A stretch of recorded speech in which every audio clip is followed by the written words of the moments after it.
اعوذ باللہ من الشیطان الرجیم بسم اللہ الرحمن الرحیم وَإِذْ قَالَ إِبْرَاهِيمُ لِأَبِيهِ آزَرَ تَتَّخِذُ أَصْنَامًا آلِهَةً إِنِّي أَرَاكَ وَقَوْمَكَ فِي ضَلَالٍ مُبِينٍ وَكَذَلِكَ نُرِي إِبْرَاهِيمَ مَلَكُوتَ السَّمَاوَاتِ وَالْأَرْضِ وَلِيَكُونَ مِنَ الْمُوقِنِينَ فَلَمَّا جَنَّ عَلَيْهِ اللَّيْلُ رَأَىٰ كَوْكَبًا قَالَ هَٰذَا رَبِّي فَلَمَّا أَفَلَ قَالَ لَا أُحِبُّ الْآفِلِينَ فلما رأى القمر بازغا قال هذا ربي فلما أفل قال لئن لم يهدني ربي لأكونن من القوم الضالين فلما رأى الشمس بازغة قال هذا ربي هذا أكبر فلما أفلت قال يا قوم إني بريء مما تشركون صدق اللہ العظیم۔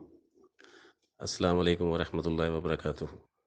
یہ سورۃ الانعام کی آیتیں ہیں جس میں ارشاد ہوتا ہے، اور جب ابراہیم علیہ السلام نے اپنے باپ آزر سے کہا، کیا تو بناتا ہے بتوں کو الہ؟ بے شک میں دیکھتا ہوں تجھ کو اور تیری قوم کو ایک کھلی گمراہی میں۔ اور اسی طرح ہم نے ابراہیم کو ملکوت السماوات والارض دکھائے تاکہ وہ ہو جائیں یقین کرنے والوں میں سے۔ پھر جب چھا گئی ان پر رات تو انہوں نے دیکھا ایک تارا، انہوں نے کہا یہ میرا رب ہو سکتا ہے۔ پھر جب وہ ڈوب گیا تو انہوں نے کہا میں پسند نہیں کرتا ڈوبنے والوں کو۔ پھر جب انہوں نے دیکھا چاند کو نمودار ہوتے ہوئے تو انہوں نے کہا یہ میرا رب ہو سکتا ہے۔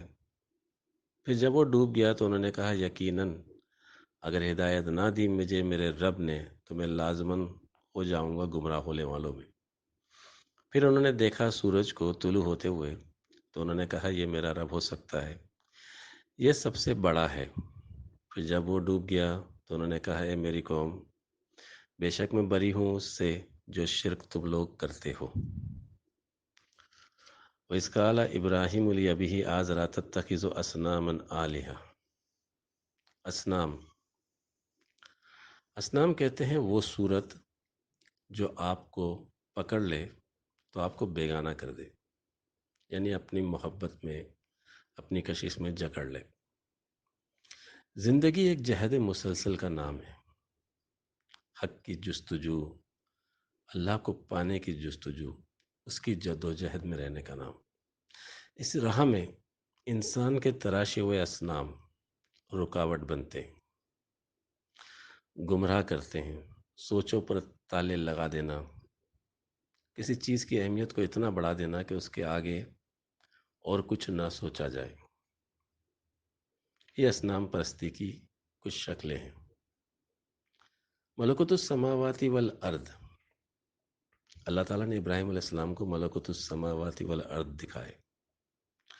ملکوت السماوات والارض سے مراد ہے کہ کائنات کی ہر شے میں اللہ ہے، یعنی کائنات کی ہر شے اس کے آگے سربہ سجود ہے۔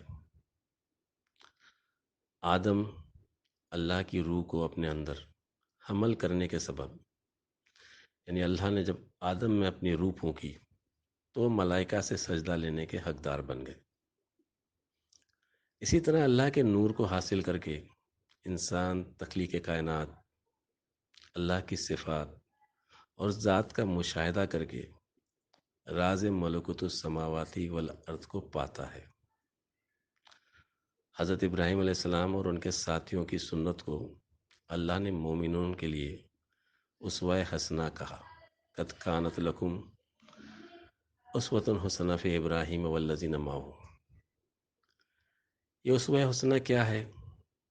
حق کی جستجو میں رہنا، اطمینان قلب کو طلب کرنا، کسی نامعقول غیر فطری تعلیم کو قبول نہ کرنا، اور پھر یہاں تک کہ اتباع حق میں اپنے آبا و اجداد تک کو چھوڑ دینا۔ یہ وہ سنتیں ہیں جس میں اللہ نے فرمایا تمہارے لیے نمونہ ہے۔ آزر کا نام ابراہیم علیہ السلام کے ابی کے طور پر آیا ہے۔ ابی والد کے لیے مخصوص نہیں ہے، بلکہ خاندان کے سربراہ کے طور پر بھی ابی کا لفظ استعمال ہوتا ہے۔ کسی خاندان میں کوئی مشہور شخصیت ہو جس کی وجہ سے وہ خاندان مشہور ہو تو اس کے لیے بھی ابی کا لفظ استعمال ہوتا ہے۔ پھر معلم کے لیے بھی استعمال ہوتا ہے. یعنی ایک تو حضرت ابراہیم علیہ السلام کے خاندان کا آزر ایک بڑا آدمی تھا اور ممکنہ طور پر اس خاندان کا سردار بھی ہو، اور وہ ایک مذہبی پیشوا بھی تھا. ورنہ تاریخ میں حضرت ابراہیم علیہ السلام کے والد کا نام تارا کے طور پر آتا ہے. ایک تحقیق کے مطابق حضرت ابراہیم علیہ السلام کا آبائی علاقہ کشمیر تھا، اور کشمیر اس زمانے میں علم و فنون کا ایک بڑا مرکز تھا. سری نگر کا نام اسی مناسبت سے ہے.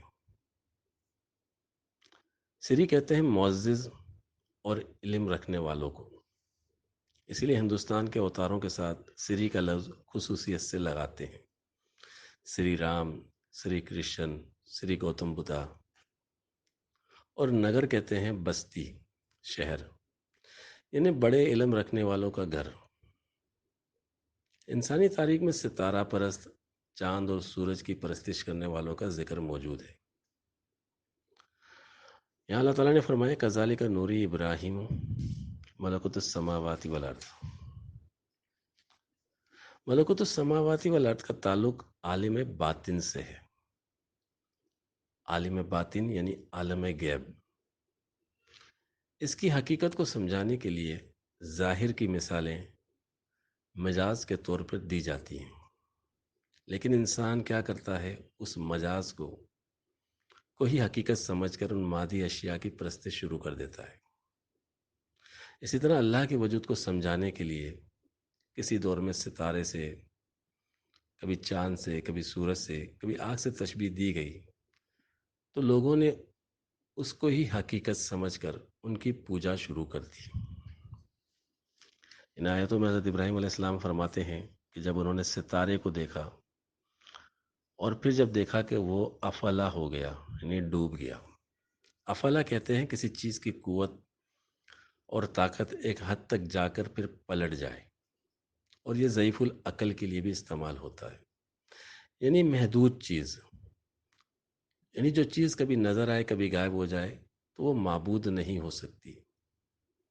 ایک مادی چیز جو کبھی آنکھوں کے سامنے ہے کبھی غائب ہے تو وہ محدود ہے، وہ کسی کی محتاج ہے، اس لیے وہ معبود یا ہادی نہیں ہو سکتی. پھر یہاں سب سے آخر میں ستارہ، چاند اور بعد میں سب سے آخر میں سورج کا ذکر آیا.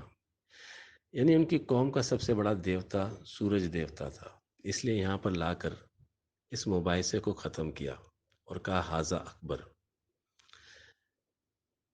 یہ بھی استفہامی ہے، سوالیہ ہے. حقیقت میں ان آیات میں ایک علمی مباحثہ بیان ہوا ہے جو حضرت ابراہیم علیہ السلام اور ان مشرک اور گمراہ عقیدہ رکھنے والوں سے کیا گیا.